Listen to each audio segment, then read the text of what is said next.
Cubbon park போயிருக்கீங்களா? நானும் அப்படி போகும்போது ரொம்ப தூரம் நடந்துக்கிட்டே போகும்போது ஒரு லால் பார்க்னு ஒரு ஏரியா வந்துச்சு. அந்த ஏரியாவில் பார்த்தா அவ்வளோ கூட்டம் இருந்துச்சு. என்ன இவ்வளோ கூட்டம் பொங்கல் புரியோதரை தராங்கன்னா எட்டி பார்த்தா தான் தெரிஞ்சு.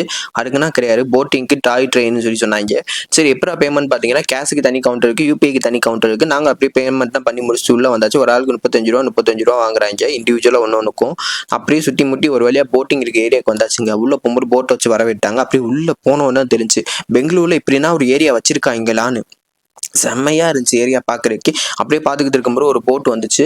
தண்ணியில் அப்படியே ஆடி அசைஞ்சு வரும்போது தலைராலரி அப்படின்ற மாதிரி இருந்துச்சு. சரின்னு சொல்லிட்டு எங்க போட் வந்துச்சு, நாங்களும் ஏறி உட்காந்து அப்படியே பயணம் பண்ணோம் சொல்லிட்டு போயாச்சு. நல்லா இருந்துச்சு. ஒரு 2 நிமிஷம் தான் ஆகுது. 2 நிமிஷத்துல 2 ரவுண்டை முடிச்சு உங்களை வந்து இறக்கி விட்டுருவாங்க. இதுக்கு காஸ்ட் வந்து ஒரு 35 ரூபா 40 ரூபா கிட்ட கேட்குறாங்க.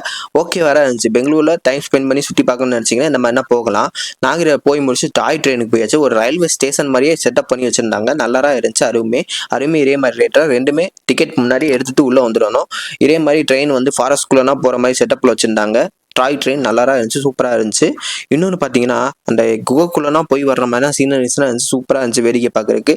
உங்க அந்த லால்பாக் இந்த கப்பன் பார்க் லால்பாக் ரெண்டுமே சேர்த்து கவர் பண்ற மாதிரி உங்க ட்ரெயினில் சுற்றி கூட்டிகிட்டு வந்துருவாங்க. ட்ராக்னா பார்த்தீங்கன்னா அசல் ரயில்வே ட்ராக் மாதிரியே போட்டு வச்சிருந்தாங்க. செம்மையா இருந்துச்சு. இன்னும் இந்த மாதிரி இன்ஜின் தான் வச்சு ஓட்டிக்கிட்டு இருக்காங்களான்னு தெரியல. கொஞ்ச நாள் க்ளோஸ்ல இருந்துச்சு, திரும்ப ஓப்பன் பண்ணிட்டாங்க. ஸோ வீக்கெண்டா இருந்தீங்க உங்க ஃப்ரெண்ட்ஸ் அண்ட் ஃபேமிலியோட போய் சுற்றி பார்த்துவாங்க, மஜாவா இருக்கும். அது மட்டும் இல்லாமல் இந்த குகைக்குள்ளலாம் போயிட்டு வந்துச்சுங்க, செம்மையா இருந்துச்சு. இதான் அந்த குகை. போய் ட்ரை பண்ணவங்க கமெண்ட் பண்ணுங்க. அடுத்து எங்க போகலாம் பெங்களூர்லன்ட்டு கமெண்ட்